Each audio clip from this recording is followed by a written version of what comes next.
Hi friends, ఎలాగున్నారు? బాగున్నారా? మీకోసం కొత్త రెసిపీతో మళ్ళీ వచ్చేసా. పప్పు టమాటా ఈరోజు కర్రీ. పప్పు తీసుకొని కుక్కర్లో వేసుకోవాలి. తర్వాత శుభ్రంగా కడుక్కోవాలి.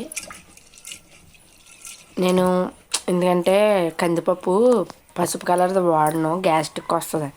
ఇదైతే ఎర్రదైతే గ్యాస్ట్రిక్ రాదు, అందుకే ఇదే వాడతాను. కడిగిన తర్వాత పొయ్యిలో ఇచ్చుకొని పొయ్యి మీద పెట్టుకోవాలి. కుక్కరు వాటర్ పోసుకోవాలి.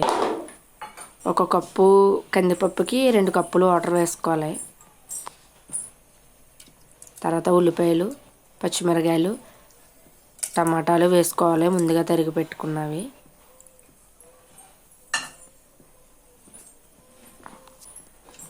తర్వాత మూత పెట్టుకోవాలి. ఇదైతే 3 విజిల్లు అయితే సరిపోద్ది, త్వరగా ఉడికిపోద్ది. అదే పసుపు కలర్ది అయితే త్వరగా ఉడకదు. ఇదైతే 2-3 విజిల్కే ఉడికిపోద్ది.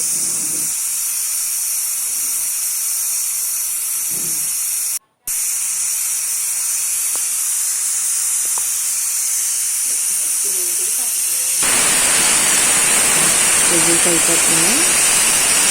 స్టార్ట్ అయిపోయిన విజిల్స్ వేయడం.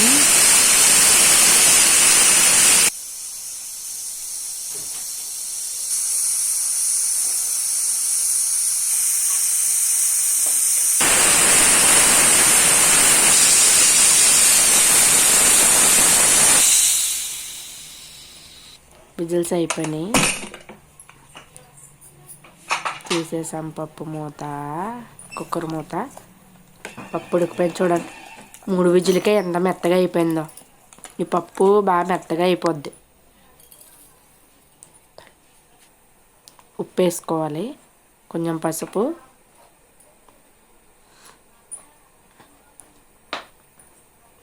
కారం,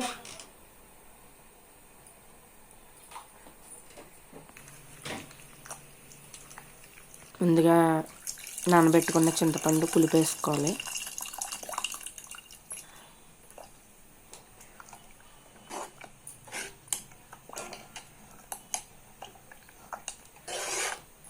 శుభ్రంగా కలుపుకోవాలి. పులుపు వేసిన తర్వాత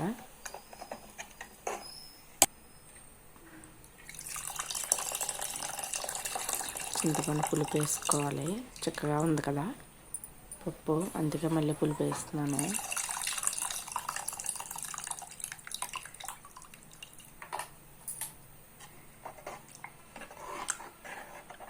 శుభ్రంగా కలపాలి.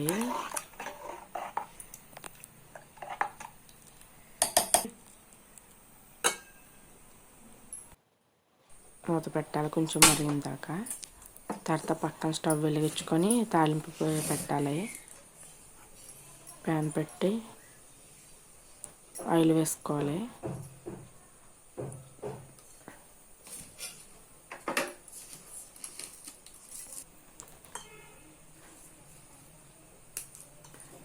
వెల్లుల్లిపాయలు వేసుకోవాలి. ఫస్ట్ కొట్టుకున్న వెల్లుల్లిపాయలు, కొట్టకుండా వేస్తే పేలుతాయి.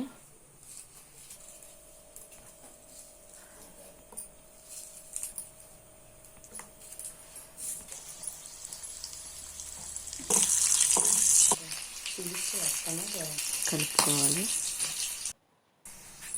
తర్వాత కరివేపాకు వేసేటప్పుడు పేలిపోయింది, కరివేపాకు వేయాలి. కరివేపాకు వేసినట్టు తూలింది ఆయిల్. మినపప్పు, జీలకర్ర,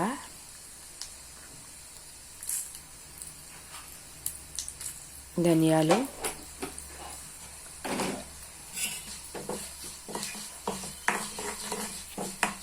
వేసుకొని కలుపుకోవాలి. ఆవాలు, తర్వాత ఎండుమిరపకాయలు వేసుకొని కలుపుకోవాలి. స్టవ్ ఆఫ్ చేశాను.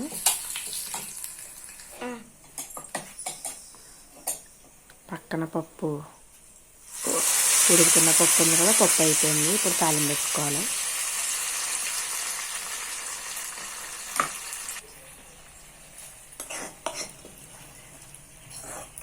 ఓకే, పప్పు అయిపోయింది. తాలింపు వేసేస్తున్నా.